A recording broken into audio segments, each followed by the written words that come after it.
नमस्कार दोस्तों, मैं रोशनी कोचिंग सेंटर में आपका स्वागत करता हूँ। दोस्तों, आज मैं आप लोगों को सीटेट के लिए हिंदी पेडागोजी यानी हिंदी शिक्षण शास्त्र पढ़ाने वाला हूँ। तो चलिए फर्स्ट चैप्टर स्टार्ट करते हैं। दोस्तों, पहला चैप्टर में आपको भाषा अधिगम एवं भाषा अर्जन से संबंधित टॉपिक पढ़ना है। तो चलिए हम देखते हैं भाषा अधिगम का क्या अर्थ होता है। दोस्तों, भाषा अधिगम का अर्थ होता है भाषा को सीखना एवं भाषा अर्जन का अर्थ होता है भाषा अर्जित करना। भाषा अधिगम से तात्पर्य उस प्रणाली से है जिसमें बच्चा स्वयं प्रयास करता है तथा उसके लिए कुछ आवश्यक परिस्थितियां होती है। अधिगम विद्यालय या किसी संस्था में होता है। अब दोस्तों, भाषा अर्जन के बारे में जानिए।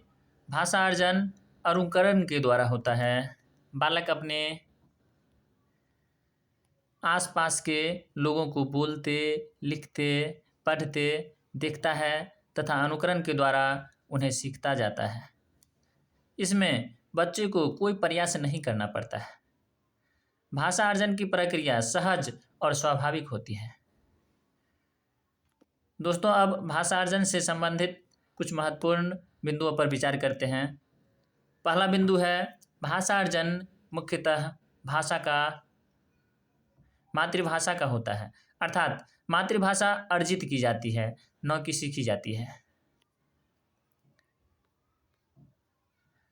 भाषा अर्जन व्यवहारिक पद्धति है तथा इसमें अनुकरण की मुख्य भूमिका होती है। अगला पॉइंट है भाषा अर्जन में बच्चों को कोई प्रयास नहीं करना पड़ता है। यह स्वाभाविक होता है और यह अनौपचारिक है। भाषा अर्जन की प्रक्रिया सहज और स्वाभाविक होती है। इसमें किसी अन्य भाषा का व्याघात नहीं होता है। इसमें किसी व्याकरण की आवश्यकता नहीं होती है। भाषा अर्जन में सर्वाधिक महत्व समाज का होता है। दोस्तों, अब भाषा अधिगम से संबंधित कुछ मुख्य तथ्य देखेंगे। पहला तथ्य है भाषा अधिगम औपचारिक शिक्षा के द्वारा किया जाता है। भाषा अधिगम विद्यालय से प्रारंभ होती है। भाषा अधिगम में बच्चे को प्रयास करना पड़ता है। भाषा के नियम सीखे जाते हैं। व्याकरण की भी आवश्यकता होती है। इसमें भाषा अधिगम के द्वारा मानक भाषा सीखी जाती है। भाषा अधिगम में शिक्षक, विद्यालय, पाठ्यक्रम, पाठ्यपुस्तकें, शिक्षण पद्धतियाँ आदि की आवश्यकता रहती है। दोस्तों, भाषा अधिगम और भाषा अर्जन के बारे में विभिन्न मनोवैज्ञानिकों ने अपना अपना मत दिए हैं। तो देखते हैं मनोवैज्ञानिकों का क्या मत है। पॉलो और स्किनर साहब का मत है कि नकल व रटने से भाषा की क्षमता प्राप्त होती है, अर्थात भाषा जो है नकल या रटने से या अनुकरण के द्वारा सीखी जाती है। ये पॉलो और स्किनर साहब का कथन है।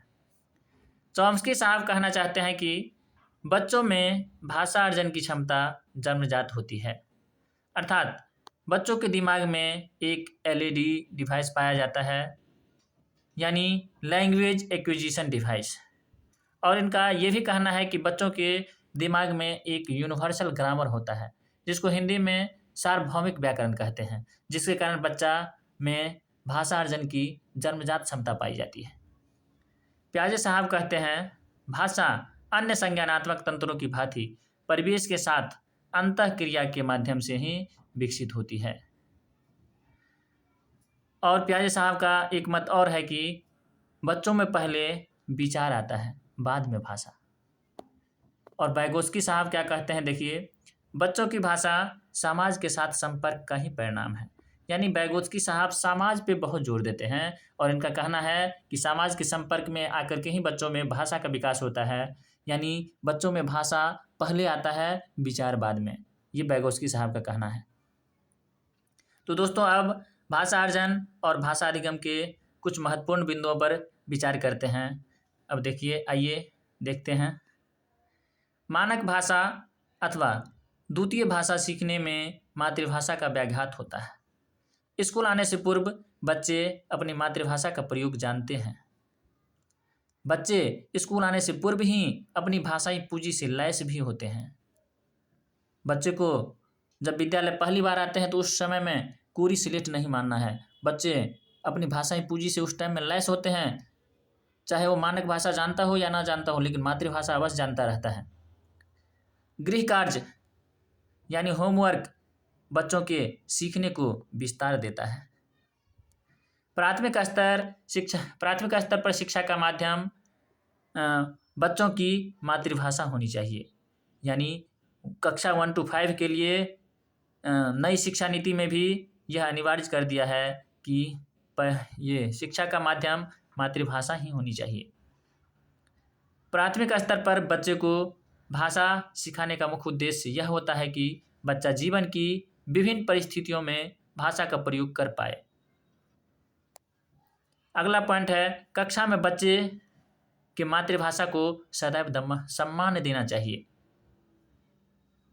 चाहे वह मातृभाषा में बात करे या उसकी जो भी लोकल लैंग्वेज हो उसमें बात करे, हर बच्चा के अपनी बोली को सम्मान देना है, उनके मातृभाषा को सम्मान देना है।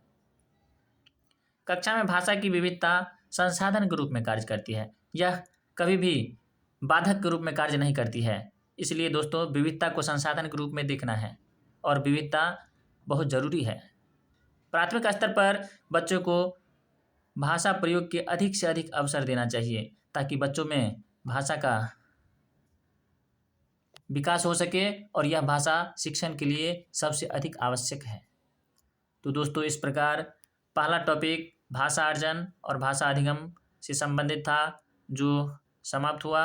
अब अगला टॉपिक दूसरे वीडियो में होगा। धन्यवाद दोस्तों। अगर वीडियो पसंद आया तो इसको लाइक करें, शेयर करें और मेरे इस YouTube चैनल को सब्सक्राइब करें। धन्यवाद।